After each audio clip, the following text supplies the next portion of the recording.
Hello, I'm Emily. It's taken me a long time to get the courage to share this story, but I think it's time. This happened to me just a year ago, and even now, the memories make my skin crawl. I had just started living alone, finally feeling like I was building my own life, and this house, small and tucked away in the woods, felt perfect.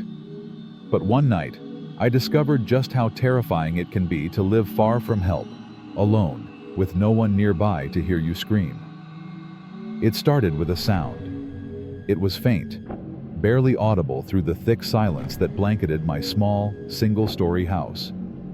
I remember glancing at my phone. It was just past 2 in the morning. The noise outside my bedroom window was so subtle, I almost ignored it. I was used to strange noises out here, the shuffle of leaves, distant owls, the usual sounds of nature. But something about this was different.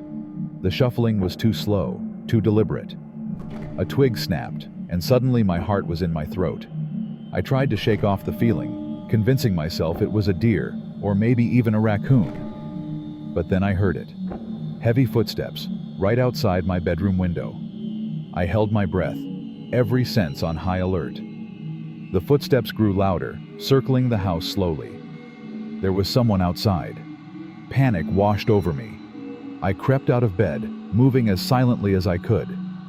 Maybe they'd go away. Maybe it was just someone lost. But deep down, I knew something was wrong. Then, I heard the unmistakable rattle of the back door handle. I felt frozen, the walls closing in around me as I realized someone was trying to get inside. I stumbled backward, hitting a table and sending a picture frame clattering to the floor. The sound was like a gunshot in the silence, and I knew he'd heard it. There was a pause, then the creak of the door opening. He was inside. Heart pounding, I slipped into the hallway and backed away, trying to stay out of sight. I thought about my phone lying on the nightstand, uselessly far away now. I pressed myself against the wall, praying the intruder wouldn't come down the hallway. But he did. I could hear his slow, methodical footsteps coming closer. I slipped into the small linen closet, crouching down and holding my breath, barely daring to move. The smell of musty towels filled my nose, and I gripped a metal hanger as my only weapon. Each step he took echoed through the house, the sound of his boots scraping against the hardwood floor like nails on a chalkboard. He passed the closet door, and for a moment, I thought I was safe. But he stopped, backtracked, and I held my breath, tightening my grip on the hanger until my knuckles turned white. The door creaked open. I swung with everything I had, catching him across the face. He stumbled back, cursing, and I bolted, racing toward the kitchen where I knew there was a knife block on the counter. I grabbed the largest one, the cold metal grounding me for a moment as I steadied my shaking hands. But he was relentless. I could feel his presence like a shadow creeping closer, his heavy breathing and unsteady gait revealing his rage. I darted into the bathroom and wedged the door shut, pressing my weight against it as he banged against the other side.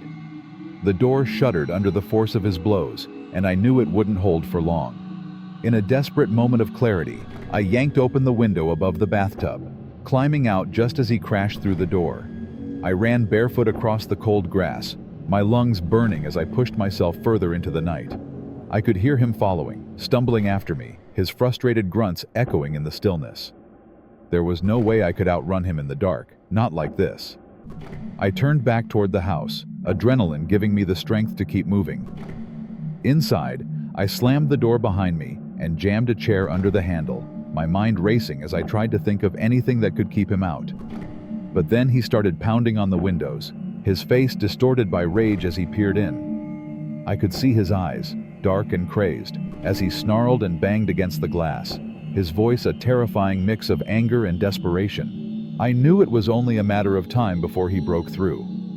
My mind was racing, and then I remembered my phone charging in the kitchen. Taking a deep breath, I sprinted to it, grabbed it, and ducked behind the kitchen island as he continued pounding on the windows.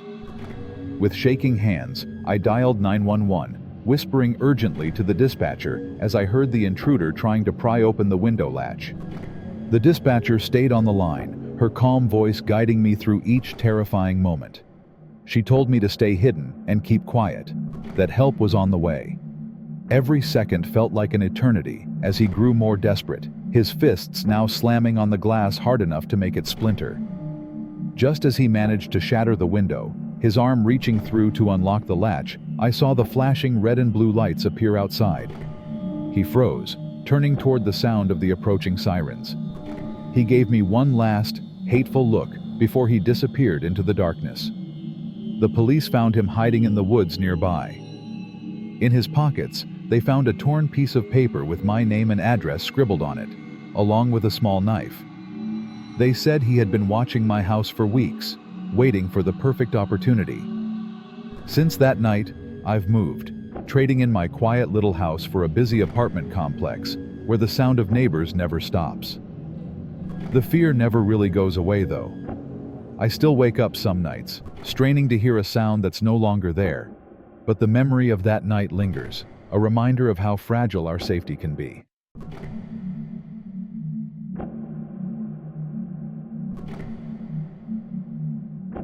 Hello, my name is Lisa, and I'm here to share something that happened to me a couple of years ago, a night that I can't seem to forget, no matter how much time passes.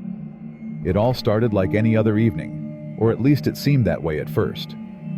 I came home later than usual that evening. The sky was pitch black, with only the dim light of street lamps illuminating my quiet suburban street. The wind howled softly through the trees as I parked in my driveway and trudged toward my door, exhausted from another 14-hour shift at the hospital.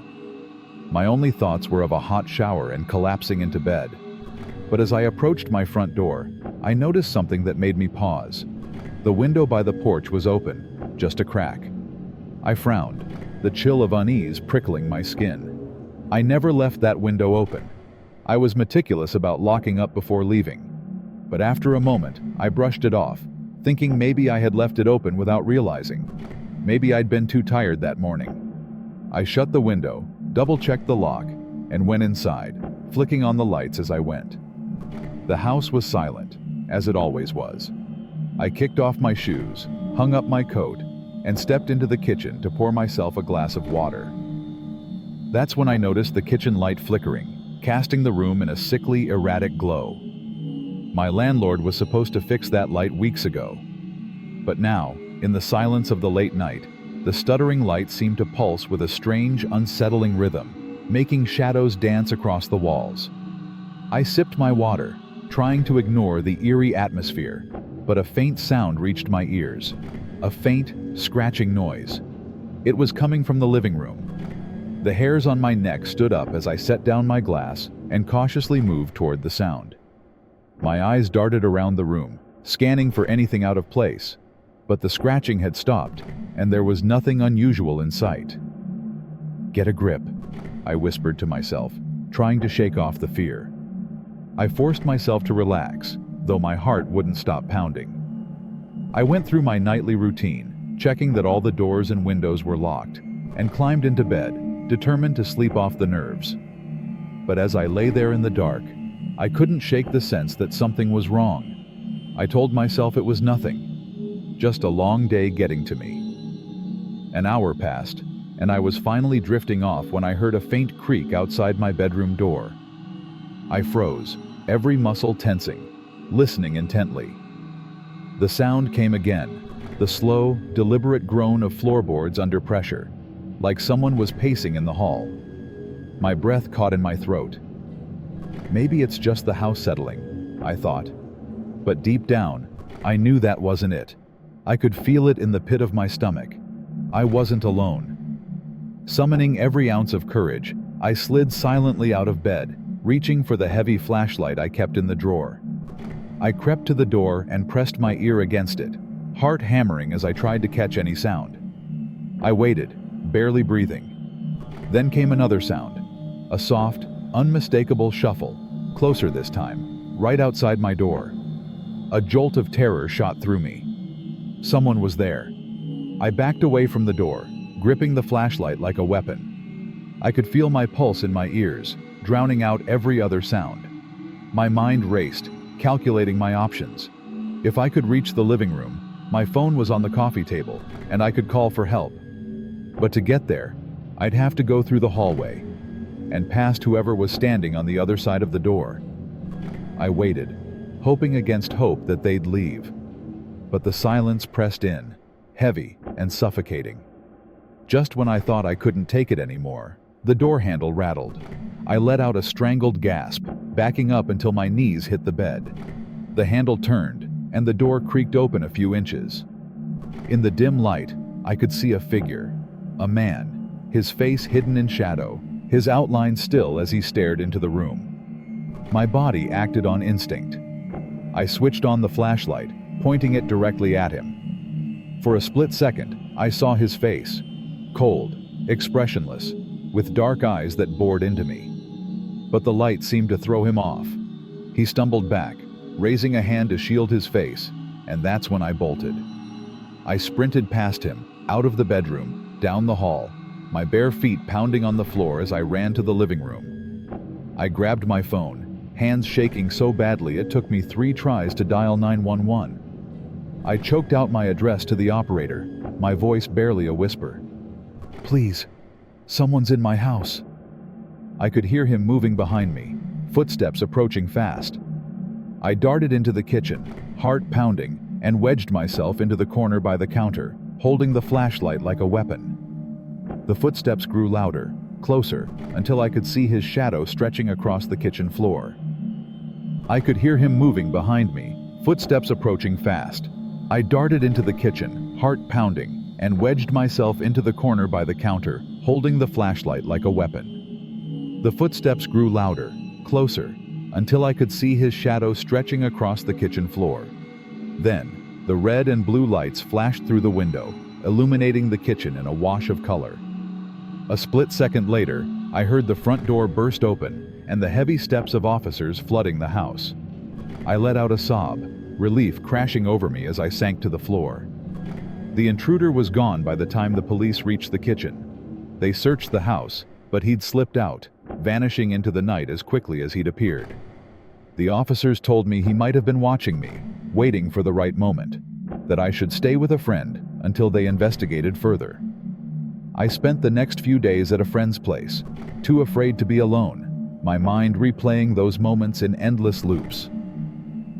I eventually returned to my home, but things were never the same. Every creak, every flicker of a shadow sent my heart racing. I had extra locks installed, invested in security cameras, but nothing could erase the memory of that night. The face in the doorway, the creeping footsteps, and the haunting realization that I was never truly safe, even in my own home.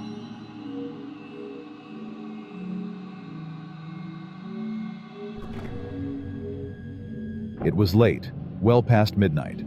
I'd fallen asleep on the couch, exhausted from work, and the creaking sounds downstairs had ripped me out of my haze. My townhouse was dark, the only light coming from the flickering street lamp outside, casting faint shadows on the walls. At first, I thought it might just be the old house settling, the way it sometimes did on windy nights. But then I heard it again, the unmistakable sound of a footstep. A chill shot through me. I sat up, every muscle tensed, and strained my ears. Silence. I tried to calm myself, telling myself it was nothing. But when I stood and quietly peered over the railing, I saw a faint shadow move in the darkness below. Someone was in my house. I froze, my mind racing as I ducked back into the shadows. Who would break in? And why? I thought about calling for help, but realized with a sickening realization that my phone was still on the coffee table downstairs, far too close to whoever was there. Then I heard another creak, closer this time, like they were coming up the stairs. I backed up silently, my mind racing. My bedroom was down the hallway, and if I could get there, I'd at least have a place to hide or barricade myself. Taking a deep breath, I slipped out of sight and darted down the hallway, careful to keep my steps as silent as possible. Once inside, I pushed the dresser against the door and crouched, heart pounding, trying to figure out what to do next. From my bedroom window, I had a narrow view of the street outside, but it was empty. The house felt eerily quiet, as if even the usual creaks and hums had stilled in anticipation. I listened for any sign of movement, and then, unmistakably, heard footsteps on the landing. The handle of the bedroom door rattled, and I stopped breathing. I squeezed my eyes shut, praying he'd leave. But then, suddenly, he kicked the door, and the whole frame shuddered. I scrambled backward, frantically looking around for anything to defend myself with. I grabbed a heavy lamp, clutching it with both hands as the intruder pounded on the door again, the wood splintering. The door gave way, and he stepped inside. I couldn't see his face clearly in the darkness, but his heavy breathing filled the room, and there was something menacing in the way he moved, like a predator sizing up prey. He advanced toward me, and I swung the lamp with all my strength, catching him across the shoulder. He staggered, letting out a grunt, and I bolted past him, sprinting down the stairs. I didn't look back, I just ran. But halfway down, I tripped, falling hard, the breath knocked from my lungs. My head spun as I lay there, dazed, my vision blurred. I heard him descending, each step slow and deliberate. Desperately, I pulled myself up, darting into the kitchen and yanking open drawers, my hands frantically searching until they closed around a kitchen knife. I gripped it tightly, backing up as I heard him reach the bottom of the stairs. The intruder entered the kitchen, pausing when he saw the knife in my hand. We stared each other down, and for a long, tense moment, neither of us moved. "Why are you doing this?" I managed to ask, my voice trembling. He just tilted his head, a cold smile spreading across his face as he took a step forward. I tightened my grip on the knife, and he lunged. I slashed out wildly, grazing his arm. He cursed, and the small victory fueled my determination. I bolted past him, stumbling toward the front door. I could hear him following close behind, his footsteps quickening as he realized I was trying to escape. My hands fumbled with the lock, shaking uncontrollably, but somehow, I managed to wrench the door open. I flung myself outside, adrenaline blurring my exhaustion, and sprinted toward the neighbor's house, pounding on the door and shouting for help. Lights flicked on inside, and the porch light blazed as my neighbor opened the door, taking one look at my face and ushering me inside. I collapsed on the floor, gasping, as he locked the door and called 911. By the time the police arrived, the intruder was gone. They searched my house, finding traces of his presence, boot prints in the dust upstairs, a few scattered items he'd disturbed, and the smashed bedroom door. But whoever he was, he'd vanished without a trace. Even though he was gone, the horror of that night stayed with me. Every creak in my house still feels like a threat. Every shadow outside my window makes me wonder if he's come back. And every night, I double-check every lock, knowing that once, they hadn't been enough to keep the darkness out.